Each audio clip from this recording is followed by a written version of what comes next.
really, really impressed. Thank you so much. Over to you. Okay. Thanks to everyone who came through. Thank you very much. Can even see some names that are familiar. Some names that helped me create this book and all the other books. So today it will be mostly about this book that just came out this month, Hunger. Wanted to release it last year, but it wasn't ready. So I will be reading mostly from that book and maybe 2 from this one, Slave, my second. And then I'll close with just 1 poem from here. So without wasting any time, I'll just go straight to the... Can you please maybe share the screen of the poems that I sent?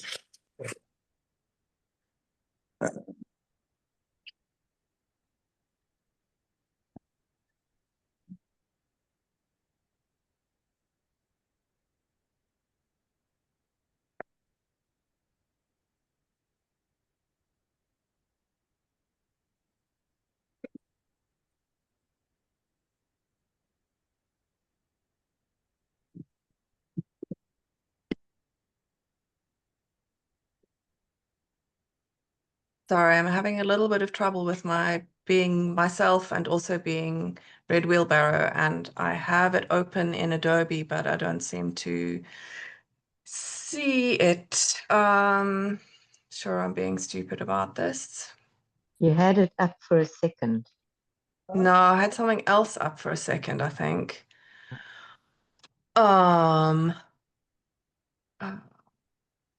That is what I want to share, but it's not letting me. Okay.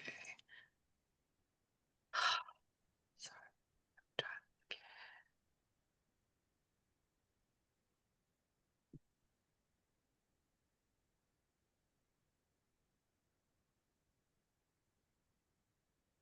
it again. If you open it, have you got it open on your screen? Yeah, I've got it open in Adobe.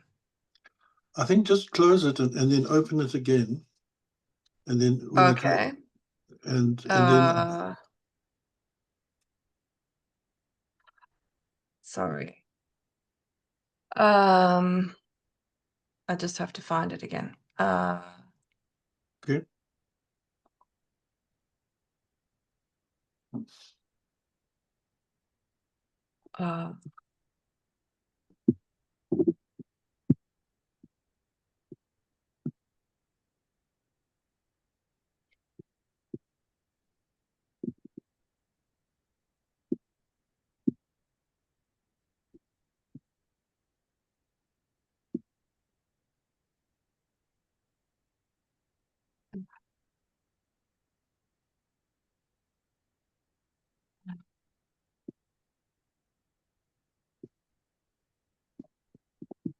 Yeah.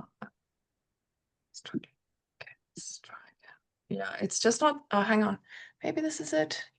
I hope so. Yeah. Hang on. Yeah. Okay. Can you see that? Yeah, we can. Awesome. It's perfect. Thank you very much. Thank you. I will maybe read the poem and explain at the end. For some poems I won't explain, but some I will. Also, I want to say something because I'm excited to see Robert and Elena here. I was actually discovered by Elena and Deborah. I went to them at UKZN Press. I went to Deborah, and Deborah sent my work to Elena, and she showed so much enthusiasm for it. And they both drew me to Robert, and Robert then from there just changed my life completely. So those 2 people in the chat really, really changed my life. I'm forever thankful for what they did. They still helping me even today. I'm very, very grateful. So I'll just go straight to the poems. The first poem is titled The Dying Place. The dying place. Pietermaritzburg, Edendale Hospital. We are on the first floor in the long waiting passage. I was born in this hospital. Though they brought extra benches today, all of them are full. This doesn't seem to bother them much. They know we don't mind waiting. Some patients came by themselves. Others were brought by their families or loved ones who are sitting or standing by their sides, holding an extra blanket, an extra jacket, amahewu, fruit, and a big A3 brown hospital files. Correctional officers are here too, bringing their prison patients. Security guards are everywhere, not waiting for anything extraordinary to happen. Just lost patients and visitors asking for directions. Cleaners are wetting and mopping the floor. The passages are crowded. Here there is no time, either for the dying or those attending to the dying. Everyone is busy preparing for some form of death. Both my parents succumbed to their own fast death at this very hospital. On the right, a patient with a broken neck is told to turn his head towards the right side of his bed. It's excruciating to watch and hear his groans. Behind him, a man is coughing blood. They are trying to make him sit upright. On the far left, one patient is impatiently waiting for the other to finish with the oxygen mask so he can take his turn. The one in the back corner is already dead, but no one has noticed yet. I am here for my monthly medication and to get my viral load and other oddities checked. Temperature, heart and respiratory rate, and my dissipating weight. After seeing the test and the checkup results, the doctors do not look or sound happy. But I take what I came for and leave. I'll be back again here next month on the same date. So if I can say something about this poem, I was born at Edendale Hospital, which is just a few minutes from where I live. Both my parents passed away at this hospital. My sisters, my brothers, my uncles. It's not a very good hospital. Yeah. It's not well taken care of, and people die there. Even when they went there for a small thing, they end up not coming back. So I have a strong relationship with this place. I was born there and I've lost a lot of people in it. Okay.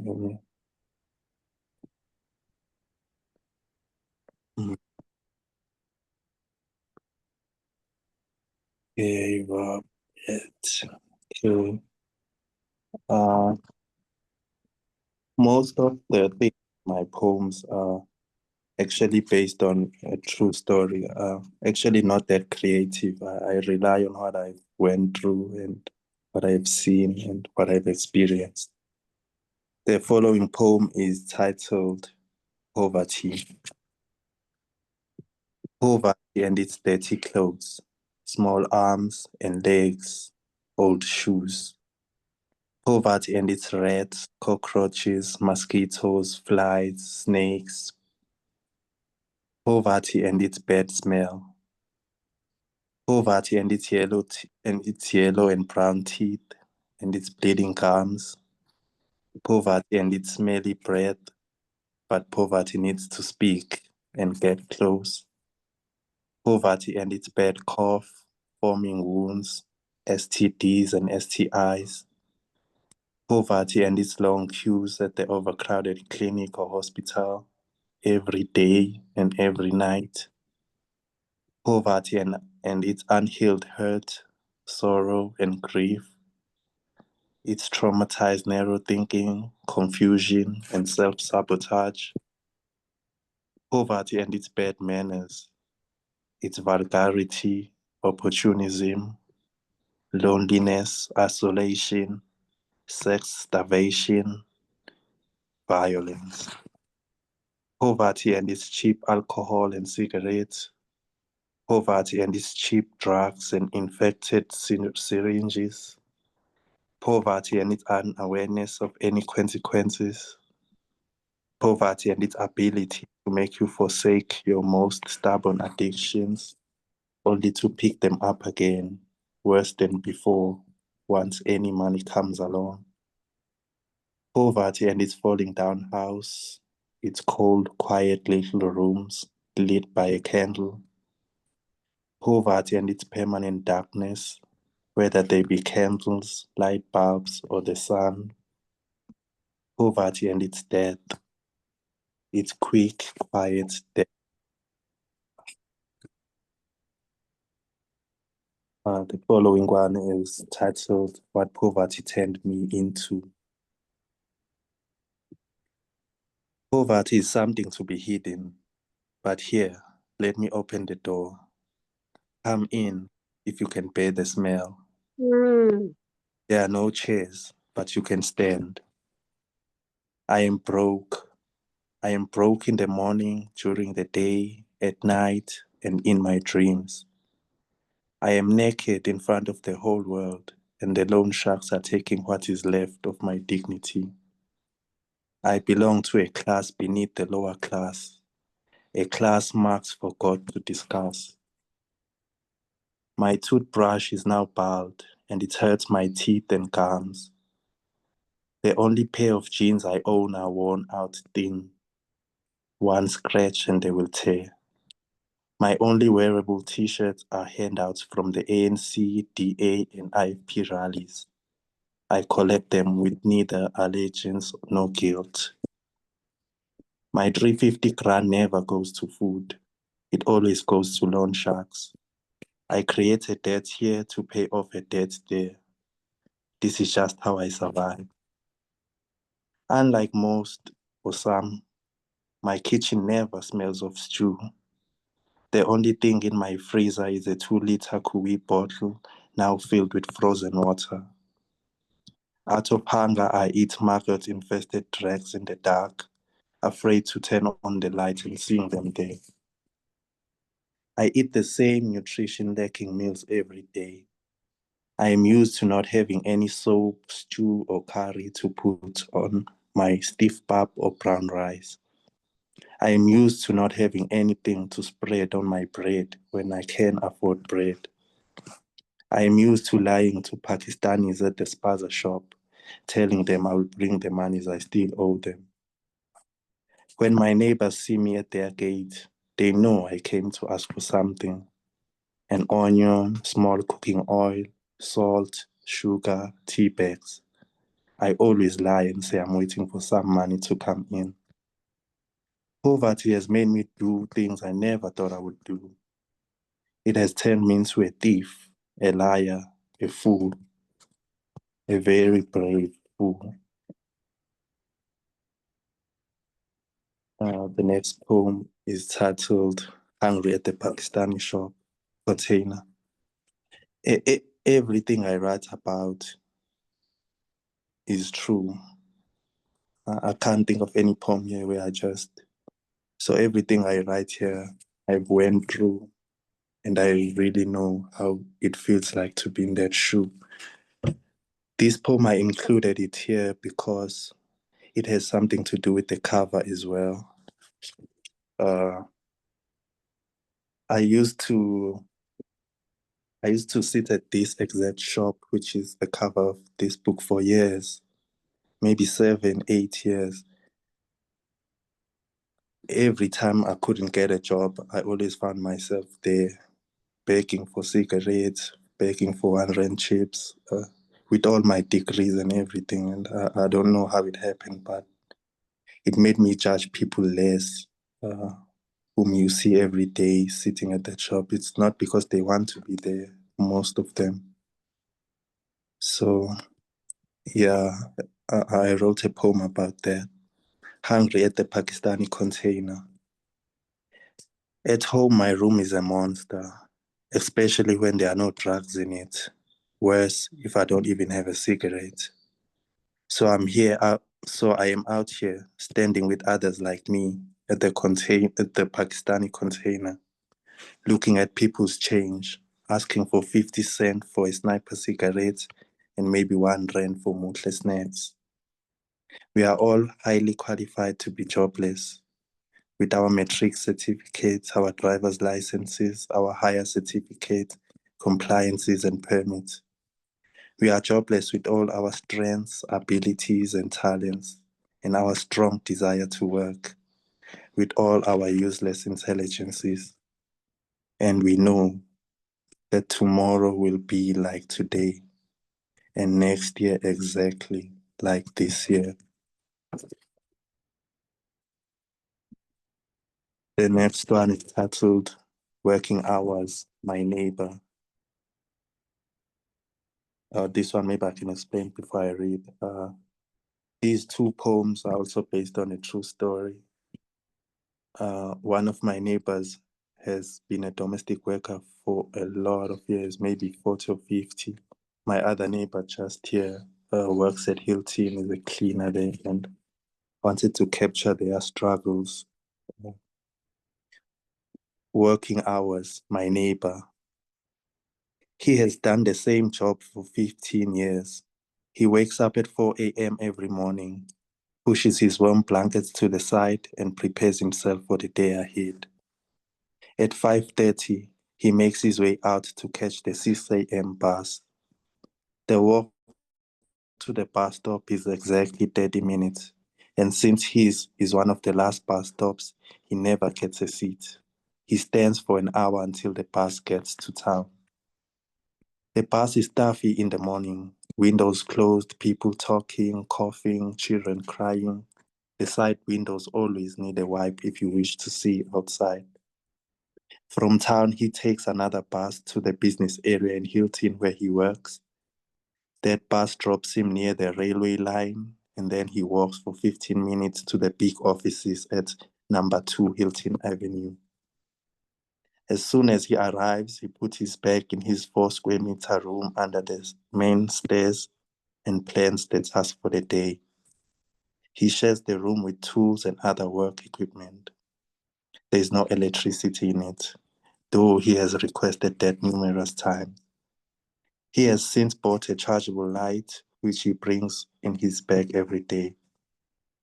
His job is to clean the inside and the outside of the offices. He always starts with the inside. He sweeps the floor, then scrubs them, then cleans the toilets, the stairs, the windows, the doors, and the handles and door handles. He also fixes the lights, repairs damaged plugs and leaking pipes, paints walls, fixes ceilings. Show him anything that he needs to fix and he will fix it. Outside, he cuts the grass, weeds the garden, sweeps and power sprays the driveway in the parking lot, but there's always more to be done. When it's raining, he doesn't go outside. He waits with a mop next to the entrance and wipes after people who sidestep the wet mat. As soon as they disappear, he follows in their footsteps with a mop and a bucket. They always greet him with a smile as if they haven't noticed the mess they have made. The tenants in the offices also send him to buy their lunches, cigarettes, and to wash their cars. They have also asked him to clean their shoes. He told his boss about it. The answer, "Why are you telling me this? Do it." And that was the end of the conversation and the continuation of the same thing. Working hours, my other neighbor.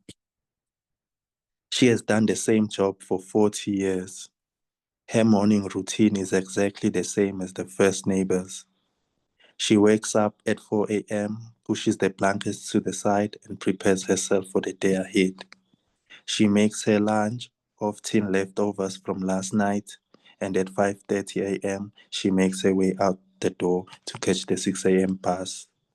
She walks for 30 minutes before she gets to the bus stop. And since her bus stop is one of the last bus stops, she also has to stand for an hour until the bus gets to town. The bus is always stuffy in the morning, windows closed, people talking, coughing, children crying. The side windows always need a wipe if you wish to see outside. From town, she takes a taxi to Howick, where she works. The taxis are expensive, but she has no choice. There are no buses or cheaper alternatives to Howick. The taxi drops her at the gate of the house she works in. From Monday to Saturday, she is there, from 7:30 to 4. On Sundays, she goes to church and spends most of the day at Lowake Primary School, where her church worships. The room given to her at the back is about 4 square meters. It faces a tall concrete wall. The door is so close to the wall that she always wonders how they got the furniture inside. There is electricity in her room, but the light is dim and she has to keep her door and curtains open to see properly during the day, and to also draw out the stuffy air, since the room has a very small single window. Every day she sweeps and scrubs the floor, cleans the toilets, the stairs, the windows, the doors, the handles. She also cooks, does washing, irons, takes care of the kids, the dog, the cats, the plants. She also gets sent to the shop, to the vet, to the children's school to fetch them or to give them something. When asked how many houses she has worked in as a domestic worker, she says she doesn't know. There are just too many. She started doing domestic work long ago, before Mandela was the president, before he came out of prison. When I ask her if anything has changed since 1994, she tells me nothing has changed. She was a girl of only 15 years when she started this job. When I ask about some of the bad experiences she has had in her job, she tells me there are way too many. Like what, I ask? Being spat on, being called a gaffer, being shouted at, slapped, made to sing, dance, strip, being laughed at, forced to wipe and wash, vomit, pee, shit, sperm. She has also been raped and stabbed, and she has also gone months without being paid. Her one and only son, her son, who is in his mid-30s, has never worked a day in his life. He sits at the corner shop and drinks and smokes whole day with us and waits for her to come back and cook so he can eat. Oftentimes when drunk, he beats her up and wakes up the next day and remembers none of it. The next one is titled Behind in Rent. The loan shark is in possession of my ID book. I am behind in rent and the landlord's finger is in my face, between my eyes, every day. I pay the price of a 5-star hotel, yet the conditions don't deserve a single star. It's dirty, it stinks, doors and windows are broken, like the lives of all the tenants, old and young. The landscape is rough, the grass is 3 meters tall. We pass time by observing it closely and concluding that it's greener in one place than the other. Here, none of us is better than the other. We have all been behind in rent, and we have all asked each other for food and money. Okay. Now I will move on to my father's poem. In almost all my collections, there are poems about my father. And I think I've explained it before. The only reason that is that way is because I grew up with no one else except my father. It was just him and me for 16 years. When my mother passed away, I was around the age of 6. All of us were taken to our different fathers. And when I was taken to my father, there was no one there. He was just living by himself. And from then, 2002 to 2018, it was just me and him. So he had a lot of influence on me. And so I think every time I write, there will be some things that touch on that because of how we were close, how he was the only person I knew, the only person I wanted to impress, the only person I cared about. Now that you are gone, looking at my father's grave, which is close to my bedroom window, and thinking of the bones inside. I think now of your smile and of your cleanliness, which made neighbors and friends accuse you of trying to be white. I think now of the way you laughed with your mouth wide open, especially at your own jokes and gossip. You were the only family I ever knew, and most of the time you were busy, usually busy with different women. For 16 years, it was just you and me and you, and the different women. When you were at home, I would avoid you and keep my distance. Your presence unsettled me. I would choose to do anything except to sit down with you and face you, even more so when you were sick. Just you and me, for 16 years, every single day. Oh, how all that time I wish there was someone else, someone permanent. You always knew the end of something even before it began. You knew the consequences of everything, and everything always happened the way you said it would. But I was blind to your love and intelligence. I couldn't see any good, and it took your death for me to gain sight. I miss you. I miss it all deeply. The yellow bag. My father never bought an item of clothing that required more than 2 banknotes, except if it had a Kaizer Chiefs emblem, and there was no cheaper way to get it. One time I asked him to buy me a branded school bag for school so I can impress my friends and the girls. For once he seemed keen. For once he made a promise. The bag he bought was bright yellow, a Kaizer Chiefs bag. I didn't know who it was for him or for me. A long father-to-son lecture followed about how it was bought with hard-earned money and how strong it was, how the other kids and teachers would envy me, how I should always keep it close to me and in front of my eyes. No one has this bag, he said, but no one liked that bag. Not my friends, not my teachers, and certainly not the girls. Not even the Kaizer Chiefs fans. Every Monday to Friday, it was me and this bright yellow bag. Instead of helping me blend in, it ostracized me from everyone and everything. The burial society. The coffins are still the same, still made of veneer, wicker, bamboo, or corrugated cardboard. They still have those shiny plastic handles that look like real gold or silver. They are still lowered with the same green straps, with green carpets placed around the mouth of the grave. The hearses are still the same too. The old Mercedes W123, the Toyota Cressida station wagon, the Chrysler Voyager, and the 80s Cadillac Victoria. The funeral packages too. A cow's head, maize meal, flour, sugar, a crate of beer, a crate of 1.25-liter cool drinks. It was like this back in '02 when Zuziwe had brain pains and died. Exactly like this when Dolly had TB in '04 and died. When Betle died, her young and confusing death in '07. When Mcebisi, Xolani and Toli killed themselves.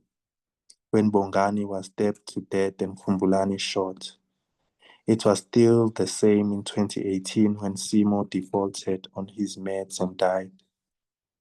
I am certain nothing will be different when my time comes, and I too will be taken to their fridges. This poem also says something about my past. The woman written there, Zuzi, in '02, that was my mother. She died because of brain pain. Dolly was the sister whom I followed. She died of TB in '04. Beqe was my mother's last born. She died in '07. Cebisi, Fulani, and Toli were kids around here, and I found my name in one of their death notes, which was very traumatic for me. And Bongani and I were very, very close. Kumblani was Bongani's friend. And in 2018, my father also died. So almost all my poems are based on a true story. And this was just to reflect on that.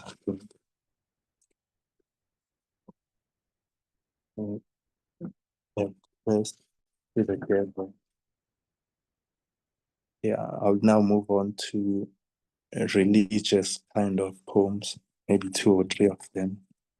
Almost all my collections also have religious poems, even though I never express it, or I'm a very religious person and religion has helped me a lot. A request to the devil. On the overcrowded train to hell, will the devil allow me to sit next to the side window where I can see everything happening outside? I did all the favors he asked of me, broke all commandments and vows. After everything I have done, will he not grant me this one small request? When they stand in line to get to the fire, can I be first to jump in instead of delaying my fate? In the fire, I will sit still and not move. I'll ask them to put more coal. If they don't, I will put more myself, taking coal from other people's fires and putting it onto mine, like I did when I was alive.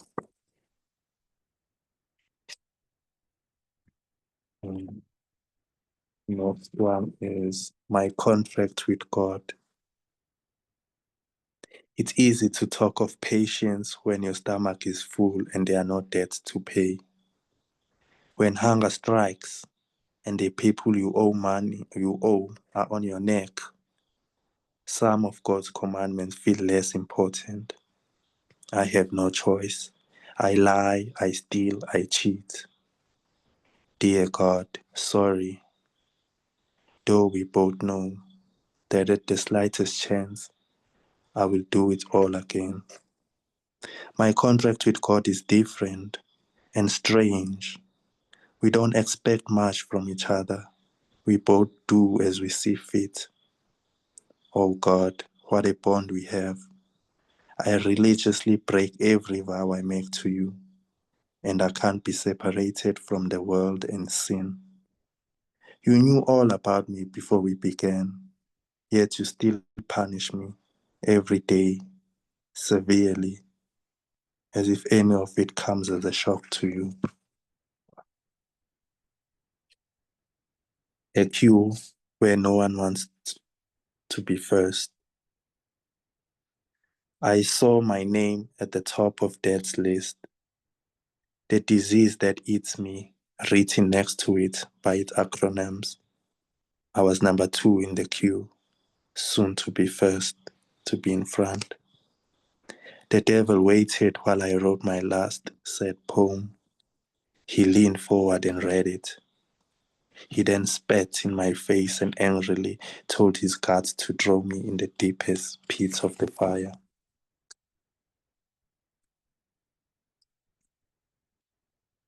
The most painful sort of all. I think I've explained my relationship to this. The most painful death of all, dying in the air, body and feet not touching the ground, veins popping, blood and air blocked from getting to the brain. Gone, all in a few minutes, forever, never to be seen or heard again, not by chance, not by mistake, really gone, forever.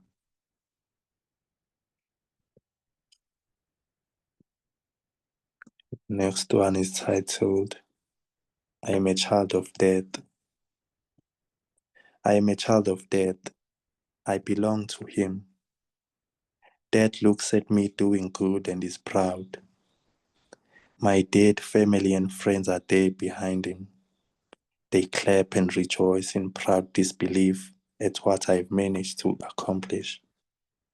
He smiles and looks at them, and though they know, he reminds them, he is my son too, of whom I am proud.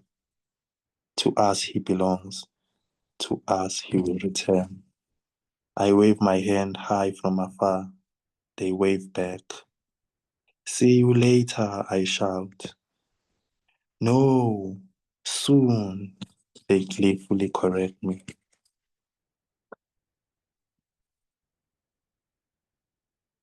These ones are a little bit surreal. A day in March. The sky outside wears a color I don't know. One never taught or shown in the rural schools I attended. But I can confidently say it's far from blue or navy. A homeless wind roams the air, breaking into homes, leaving people homeless like itself. Outside, the grass and the bushes are dancing to the horn played by this indecisive wind. Inside of me, my heavy heart plays bars. Give the mirror to the ground so it can see it is the sky. Though the ground is still wet, the sky has long forgotten about the rain.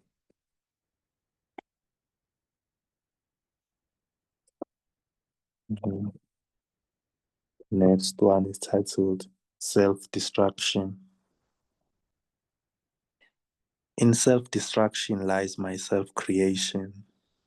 Pain heals me, anger calms me, sweating refreshes me, confusion makes me understand that there is nothing to be understood, just felt. I cause a problem to get away from a problem. I cause a disgrace to get out of a disgrace and make a mess to get out of a mess. I tell a lie to cover the lies I have told. I get dumb drunk to drown away thoughts of what I did and say while drunk. I have no higher conscience. I care nothing about wisdom. My insanity is the only thing that's keeping me alive. The next one is titled, I will fix my life tomorrow. The mask I am always wearing has turned into my real face, but my nose is not fitting properly and I can't breathe. My nervous system is full of ants and my impulses have their own logic. When I love like God, and like Him, I demand impossible loyalty. I have a history of stressing, good things missing. I have a history of not wanting problems, of seeking ease and a chance to sleep. I always find the logic of my delusions compelling and true. My interest in reality is very limited. I refuse to be loyal to the forced marriage between myself and reality. Too demanding and too unpredictable. Dreams and delusions treat me better. Okay, so that was from the book that I just released this month. I'll now move on and just read about two from my collection, my second collection, Slave. So I'll just read the one, the book is titled from,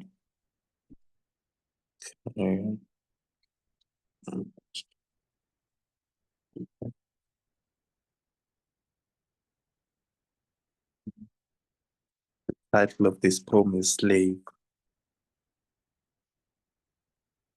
I don't have a correct picture of who I am. The person I see in the mirror is someone else. I put him through all sorts of fires. Somehow he keeps coming out alive. The real me is somewhere inside of him. I don't know the real me. have never seen my face, my weight, my height, my skin.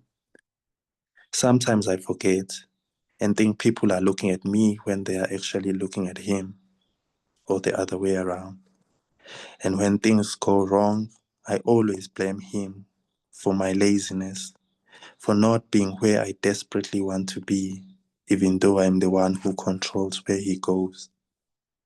I abuse him, feed him too much coffee late at night, and then blame him for my insomnia. Take drugs early in the morning and blame him for my fatigue during the day. I feed him all sorts of dangerous substances and a lot of sex. When not doing that, I sit him up in bed or the couch and feed him nothing but junk food. Then I become embarrassed when I compare his body to those of other men who take care of theirs. As a slave, he cannot be allowed to die. The master's survival depends on him. The master is always the cause, but it's the slave that takes responsibility. He gets whipped when other people don't like the master, and sometimes praised for things he knows nothing about. The slave is always open, always willing, always fit for the task, but never the master. He always asks permission, but never the master. The master just grabs him by his clothes and says nothing. This master and this slave are never in harmony. They are too conscious of their differences. The master is certain he will never be a slave, and the other way around. Poor slave, always silent and obedient, always taking lashes. You never know what the master really wants. He holds you down when you're trying to fly, and when you're on your knees, crawling as you think it will please him, he beats you up and asks you, where are your wings and why don't you fly? You survive, and you keep surviving. The next one from this collection that I wanted to read was Our Generation, which also has something to do with the cover of my new book, I think, and relate the poem to it like that poem, Hungry at the Pakistani Container. Our generation. We were full of potential, full of life, but today we are the most feared and the most unwanted in our community. People spit when they see us. Miracles never happen for us. We are used to hearing no. The mountains in front of us are too steep to climb, and our eyes are always facing the sun. Soon we will be blind. All our dreams remain unrealized. Our expectations were fantasies. We are confused by everything, the past, the present, the future. We don't know how, with so many bright dreams, we grew up to be such nightmares. I will close with this one from my first collection. It's also the name of the title of the collection. It's the last poem for the day. Bury me naked. When I'm dead, bury me naked, facing the opposite direction of the correct direction, with my coffin and eyes wide open. Throw the dust straight in my face, use stones and bricks while at it. When half done, throw rubbish, take a shit, point your penises and vaginas, pee and spit inside, like you did on me and my name. When done, leave. Don't put any headstones or try to make it decent. People should know and not know who it belongs to. Let them take a wild guess. That shouldn't be a problem. They are familiar with making guesses. Thank you very much for listening. That's about it.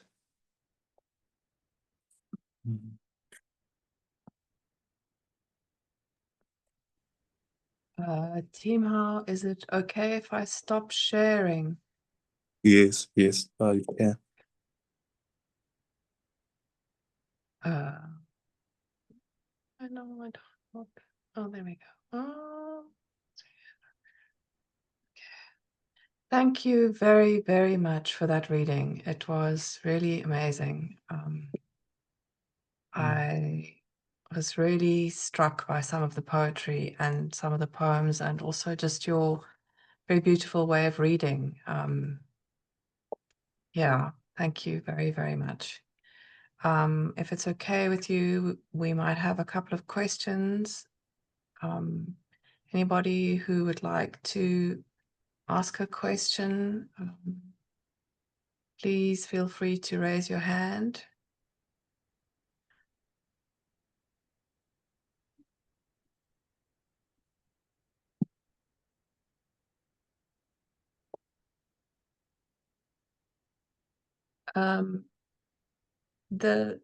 If I can just kick off maybe, I noticed in the two poems, the kind of paired poems about your neighbors, the man on the one side and the woman on the other side. I think it was in the poem about the woman, it's her son who sits outside the shop. I thought it was really interesting that you said he sits with us. And it was interesting for me that you didn't kind of make him the bad guy, if you like. I mean, obviously, there are a whole lot of bad guys in those poems, for want of much better and more sophisticated words. But it was interesting to me that you position the son as sitting with us, and you kind of wrap that relationship that the son has with the mother, you kind of wrap that around the reader and in a way around your narrator as well. Can you comment on that at all? I mean, maybe it just came naturally. Was it something you were particularly aware of doing? Yeah, since everything is based on a true story, there's always a way I can put myself into anything. With this one, how can I put it? But it was intentional. It was intentional. The guy that I wrote about, I know. I also know his mother. Also, just last year, from April or March, from March to October, I was stuck in that same shop that is the cover of this book. So I was stuck with all of them there. I couldn't find a job, another job, even when assisted by people you would think it would be easy to get a job when assisted by, but I still didn't have a job. And I had no food in the house, I had no cigarettes in the house. Every single day from March till October 3rd, I was there. I hate that place with all my life, but somehow I found myself there with all my degrees and all of it. And employed people used to pass by and think you are doing this intentionally. But maybe a day you sent 10 or 20 CVs, it's just not your time yet. So I cannot exclude myself from the things that I wrote about because I was there as well. I sat with them. We drank together. He beat his mother when I was drinking with him the previous day. So yeah, it was intentional, and I am part of these people. I'm no better than them.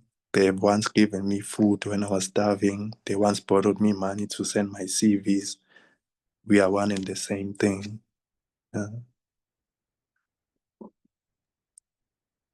Yeah, I think that's comes across very powerfully. Mm-hmm.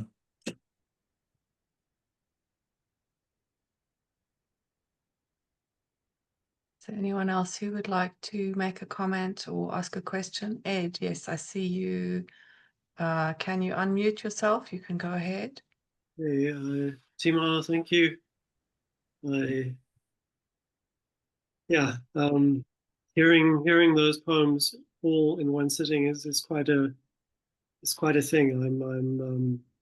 I think perhaps like many people here, it's just brutal realism. You from lived life, and then there's almost nothing one can say in response, because it's just really powerful and very sharply observed, and a lot of things are called into question. Morality, the poverty, lots of things. If I have a question, it's to do perhaps with the writing, and where writing has taken you, how it relates to the rest of what's been happening. And that's a nice question. I think writing has been both a cause of stress and also the reliever of stress. In that, I didn't choose to be a writer. It chose me, like most writers. But it also put my face deep into poverty. Had I not followed my passion, writing passion, I believe financially I would be in a very different place. But also, I think I would not be satisfied because I would not have done what I wanted to do. So that's my relationship with writing. I would write for a long time. Rob knows all about this, even Elena. I would write for a long time, persevering throughout that poverty. But then something would click that, this is not the life. I need a job. And then everyone would assist me to get a job. Then after 2 or 3 months, I'm like, I wasn't born to do just a job. I need to go and write. And then, so it's just a circle. This is the first job ever that I've spent more than a year without stopping. And I'm close to 30. Next year I'm 30. I just could not work without writing. I need to write. But also when I write a lot, I need to survive. I don't like myself when I'm in that poverty, because it turns me into embarrassing things that I do not want to see myself as. So that's the relationship between what I just read and the writing process itself. I wish I could write my whole life, but no one can do that. You will need to get some money. And I still can't balance it properly. I still feel, I don't think there's any person who feels what I feel when I wake up in the morning. I do not like to be in that place. No matter how prestigious it is, it's a waste of time, according to me. I could have easily used those hours to write something that would have helped people even when I'm dead. I do not like to work. I hate it. I want to write. But I cannot write without focusing also on making a living, because I end up being trouble to people who actually love me and care about me, begging for things. And so that's the relationship. It's very hard to be a writer in poverty. Yeah. I hear you. I think that's very relatable, and hope you keep on keeping on. Yeah. Extraordinary poems that have come from you, and Thank you even for the input on the early stages of the book. Thank you very much. Thank you. Is there anyone else who would like to make a comment or a question? I if I can ask another question myself. Yeah. I thought it was, I think it's really interesting the way that you emphasize the truth of your poems, the reality behind them. And I think there's no doubt that it gives power to them.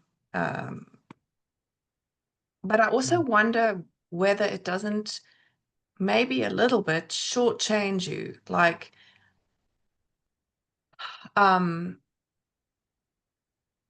it could lead people to think, oh, he's just, the act of writing is not about creation. It's not about skill. It's not about control. He's just writing what he's experienced. And I think that that's such a, it minimizes the skill that you have, the incredible control that you have, the way you choose about what you write. So it's just an interesting kind of conflict for me in how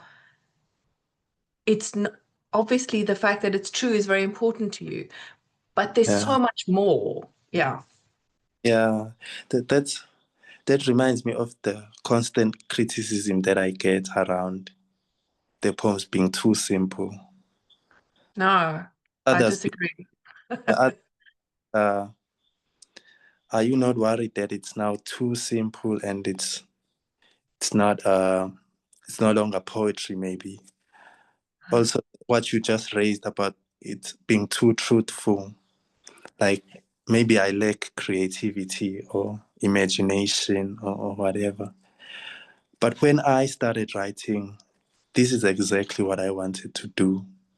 I didn't enjoy the controlled poems, the smart poems. I always felt like it was artificial. I looked for these poems and I couldn't find them anywhere. I found something similar. Maybe I think I was 12 or 13. And it was different from I was still under my father's protection, soft and all of that. But I changed my whole life and got myself into the darkest places ever just to be able to write these 3 books. And when I sit down and think about it, like sometimes I even want to cry. I could have easily avoided the life I find myself in now, but I really, really wanted to write these books. And I will never in my life write lies. So I had to go through certain things here. Certain things that I had to avoid, I could have easily avoided. But because I wanted to write this, to share this, it's intentional. I will be truthful, it's intentional. I will be simple, it's intentional. Also, I want people from rural areas to feel free to write. If Teamhw could write something so simple and just based on what he saw in the morning going to the shop or sitting there, I wanted them to have courage. So if I'm too controlled, that would bring fear to them. They would think poetry is something sophisticated for a certain group. Nah, it's for all of us. And this is just another version of it. So it must be accepted the way it is. I always say, all of us as poets, some people write dining room poetry, some people write kitchen poetry, some people write outdoor in the grass, trees poetry. It's all nice, all nice. Everyone enjoys his different thing.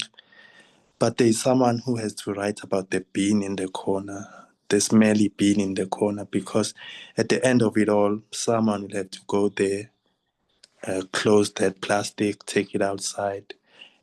But there is that corner, it exists in the house, so we cannot ignore it.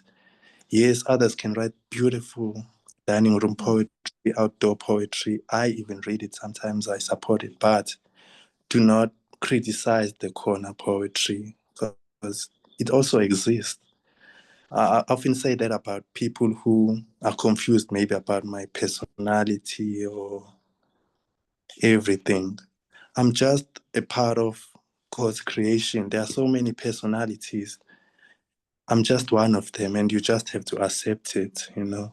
It may not be what you like, but I'm also here, and God created me for a reason as well. And might be rough, I might be unpolished, I might not be matured enough, but I exist here.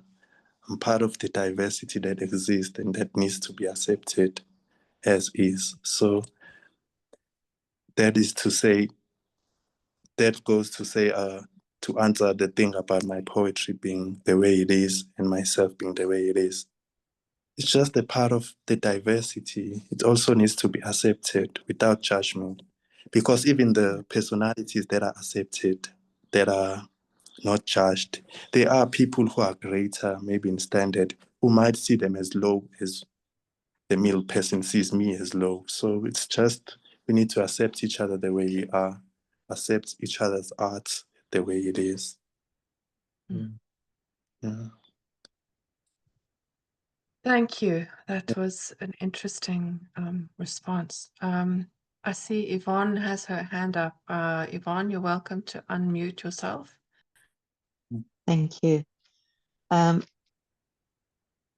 It's not a question, it's more a comment and a little bit of a response on Ed's question that you answered. And I get transported by your words. And everything that you said now in the response to the last two questions sounded like poetry.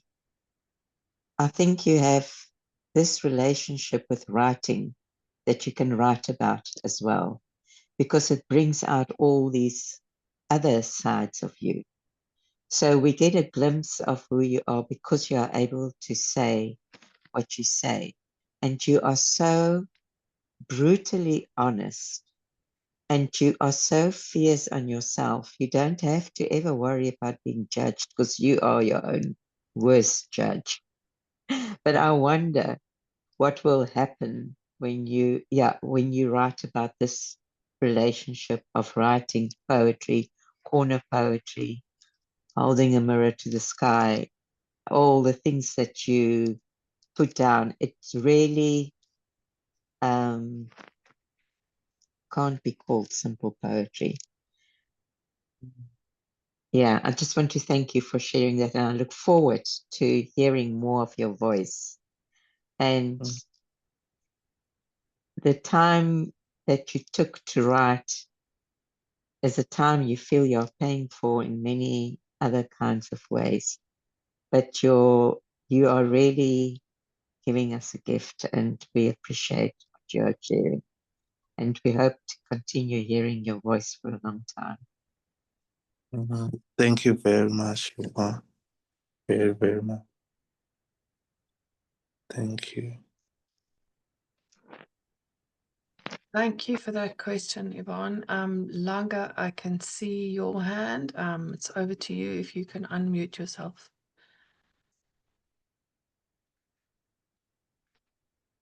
Hello everyone. I just want to say thank you, Sabonga Kulu, for your poems, for your words. I think, can you hear me? Okay, perfect. I think the poem that I feel like I resonated the most with was like self-destruction, and thinking of like destruction as creation. It's simple when you like think about it, but I think even the first thing that attracted me to your writing, I've read your first and your second edition, and it was always how you're able to like give yourself so much grace and like acceptance, but also seeing yourself like fully and wholly. And that just really made me wonder, like, how the fuck does he do that? Like, how the fuck does he, like, how do you see yourself so fully, see all those corners, all those smelly corners, all the cockroaches being your friends in one of the poems? And I'm just like, damn, like, you have to, and as like I'm hearing you speak, I'm just like, you have to actually accept, because that is you. That is like the person that you're interacting with, whether you are the slave or the master, but like still both. So thank you very much for that. I think it also gave me a point to be like, listen, like there is so much grace that you can also offer yourself in looking at yourself fully as the way that you are. So thank you so much for that. Thank you.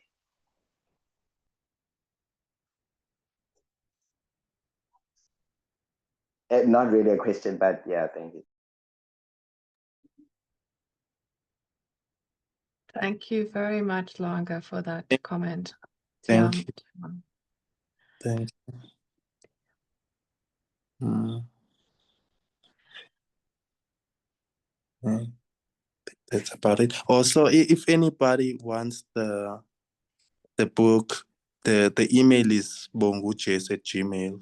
The surname of the author's surname @gmail.com, and I can send them to you if you want them signed, and they will be at the shops in just a few weeks' time if you can wait. No problem at all. Amazing. Yeah. Thanks for that. Yeah, if nobody else wants to ask another question or make another comment, yeah, we just really thank you so much for sharing your work with us this evening, and congratulations on publishing such a wonderful book. I'm looking forward to seeing the whole thing. Yeah, thanks to everyone who came through. Thank you very much. Thank you, Robert. Thank you, Elena. Thank you. Thank you, everyone. Thank you. Comments, for the Thank you question. so much. God bless. Thank you. Thank you. Yeah, it's exquisite. Mbali, I see a hand. Have you got a last comment? Yes, please. Can you hear me? Am I audible? Yes, Yes. you are. No, it's just a comment from my side. Thank you so much, I think, firstly, to you for having him and exposing him to us, because he's new to me. So thank you so much for having him this evening. And then to you, Teamhw, siyabonga mfo. It was absolutely exquisite from my end. It was such a pleasure to meet and encounter you, and be in the midst of what for me is, I think you're an incredible addition to our community. Well, I mean, everyone else knows you, I don't. But certainly that's what I wanted to say. I just think that I think this is great work. It's brilliant work, you know. And I think what you stand for is valid. And I think I think the word was grace that was used previously. I think there's what you see as unvarnished or raw, or the descriptions you use, which I understand. But I think he's right. Do see there's a grace to the capacity to simply take reality and turn it into poetry. There's a grace to that, you know, because to be so controlled with language, and not embellish, and not, you know, as you say, we do different things with our skills, but I've always had a deep respect and an appreciation for the capacity to simply take language and make it sing. And that's exactly what you do. And I think that's sometimes, well, for me, is a sign of a really a good poet, is the ability to do that, and let the language come to life in your hands, without even having to do much with it. Thank you so very much. I had a wonderful evening, and all the best, all the love to you.